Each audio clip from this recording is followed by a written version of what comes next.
The sun was dipping below the horizon, painting the sky in hues of orange and purple. In a small, peaceful village nestled between rolling hills, life moved at its own gentle rhythm. People gathered in the square, finishing their daily work, children played by the fountain, and elders sat quietly, sharing stories beneath the ancient oak tree. But that evening, a stranger arrived, a traveler cloaked in a dark, flowing robe, his steps slow and deliberate, his presence commanding a strange, silent attention.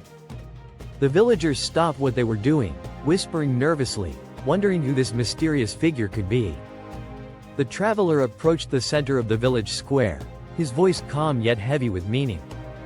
"I am Death," he announced simply. A chill ran through the crowd, and eyes widened with fear and disbelief. "I have come for one of you," he said, his voice steady, without malice. For a moment, the village fell silent, then something unexpected happened. Instead of panic, instead of fleeing, the villagers did something no visitor like him had ever seen. They smiled. They stepped forward calmly, offering warmth and hospitality rather than terror. An elderly woman placed a gentle hand on Death's shoulder and said, "We have been waiting for you." Death's eyes narrowed in confusion. "Waiting? Why?" he asked softly.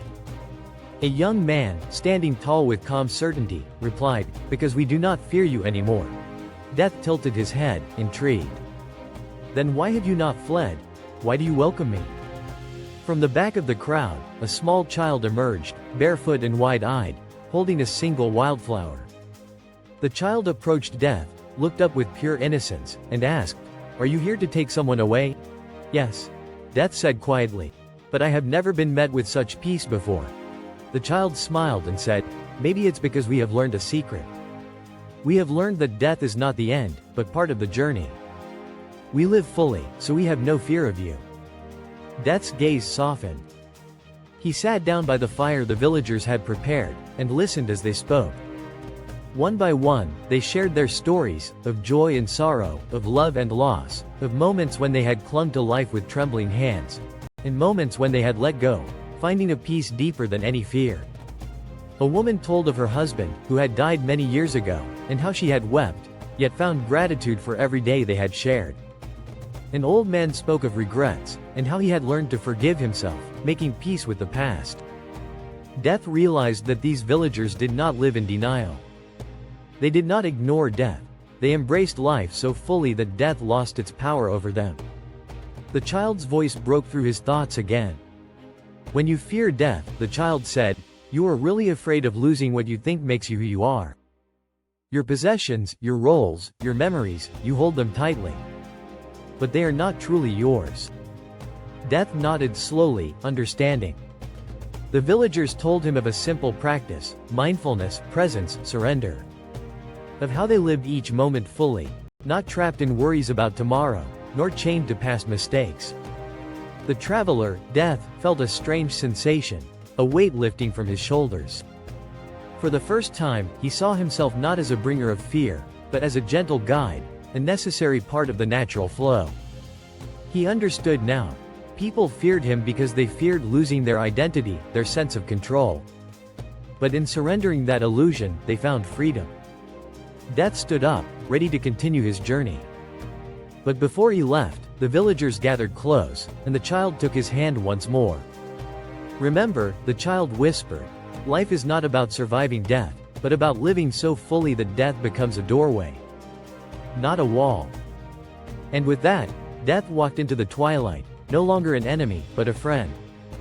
As Death disappeared into the growing night, the villagers remained gathered around the fire, their faces glowing softly in the flickering light.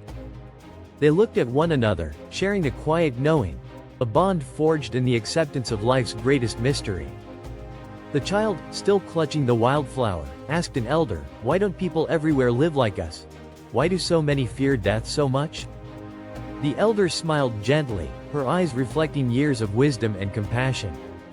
"Because most never truly live," she said.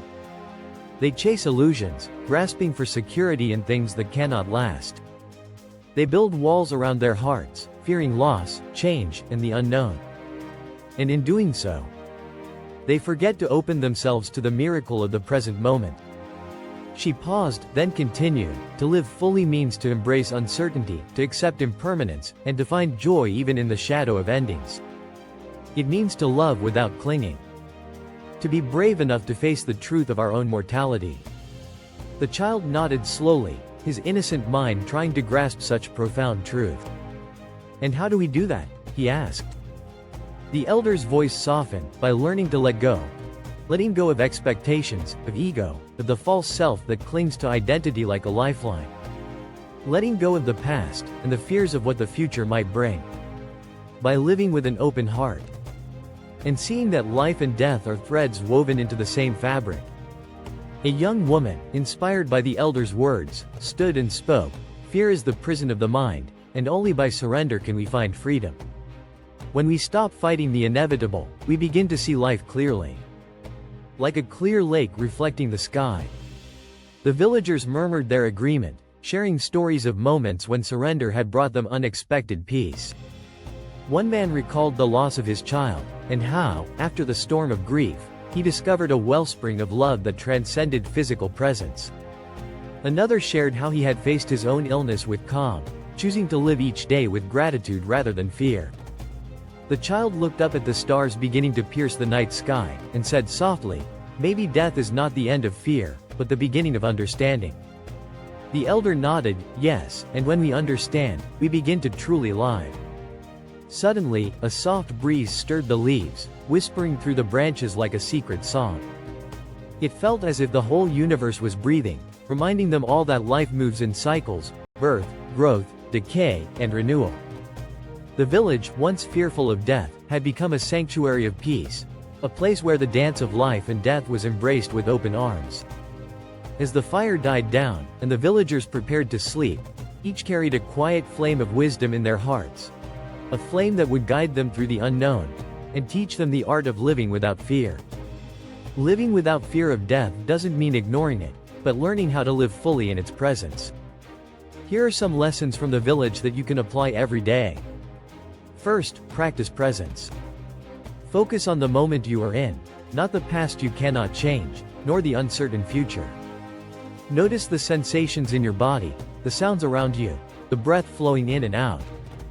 Presence dissolves anxiety, because fear thrives in what ifs. Second, cultivate surrender. This means accepting what you cannot control, and letting go of the illusion of total control. Surrender is not giving up. It's a powerful choice to flow with life's changes, instead of resisting them. Third, release attachment. Attachment to things, people, identities, and plans can trap you in fear and suffering. Recognize what you're holding on to tightly, and ask yourself if it's worth the pain. Practice gently loosening your grip. Fourth, embrace impermanence. Everything changes: seasons, relationships, your own body. When you accept impermanence as natural, you begin to appreciate life's beauty more deeply, and stop clinging to what must pass. Fifth, cultivate compassion, for yourself and others. Fear often arises from isolation. When you connect with others, share your vulnerabilities, and offer kindness, you weaken the grip of fear. Sixth, prepare for death by living meaningfully. Ask yourself, what kind of life do I want to have lived? Focus on values like love, kindness, courage, and gratitude. These will remain long after possessions and titles fade. Finally, reflect regularly.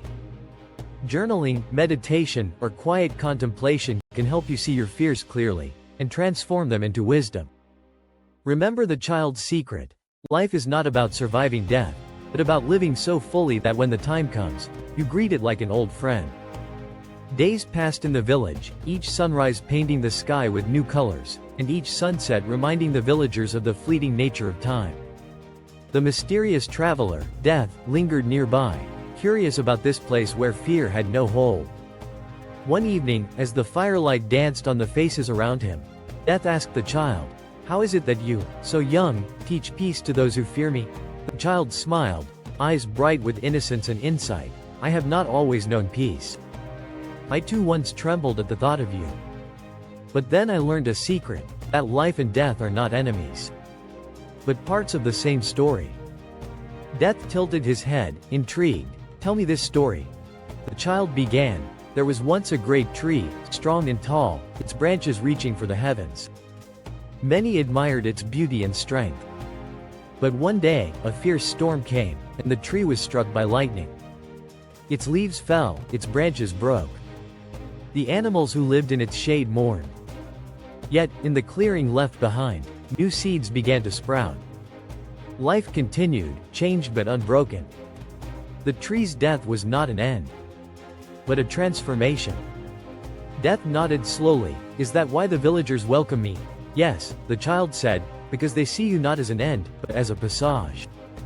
A turning point in the endless dance of existence. Death felt a strange warmth stirring within him, something he had never known. He realized that for the first time, he was not the harbinger of fear, but a guide to understanding. In the days that followed, Death shared stories with the villagers, of journeys beyond the veil, of souls finding rest and renewal. He listened to their stories too, of love, loss, courage, and joy. Together, they discovered a truth deeper than either had imagined, that to live without fear, one must embrace both the light and the shadow, the known and the unknown, the beginning and the end. And so, the village became a beacon, a sanctuary where life and death coexisted in harmony, where every heartbeat was a celebration, and every breath a prayer. As days turned into weeks, Death found himself changed by the village's peaceful embrace. He no longer felt like a figure to be feared, but a presence invited into homes and hearts. One dawn, as the first light spilled over the hills, Death sat quietly by the river, watching the water flow endlessly forward.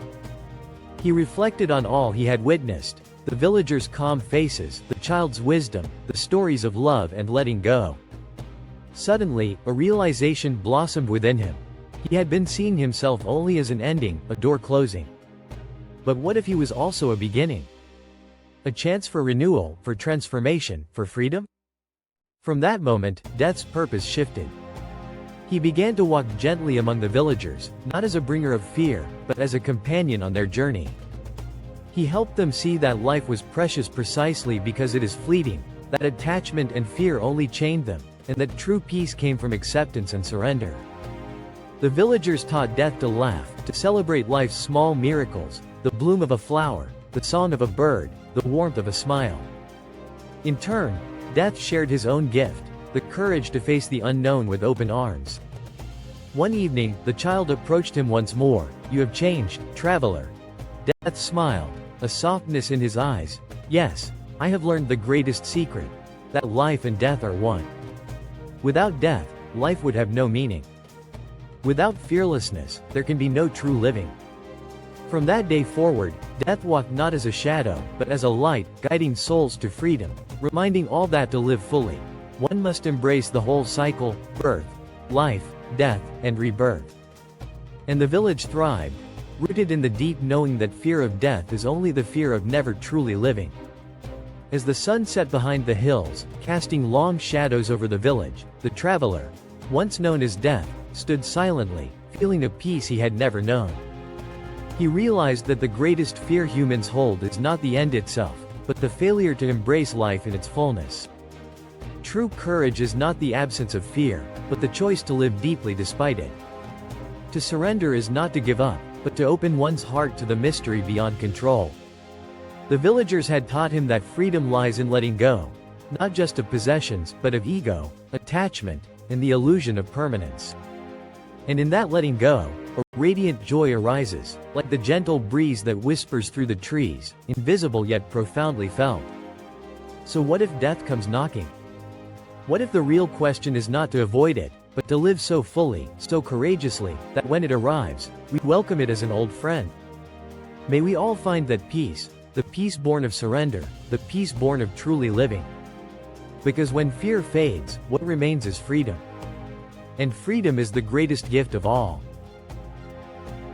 ThriveX, where growth begins. Don't miss out. Hit like, subscribe, and tap the bell icon to stay inspired.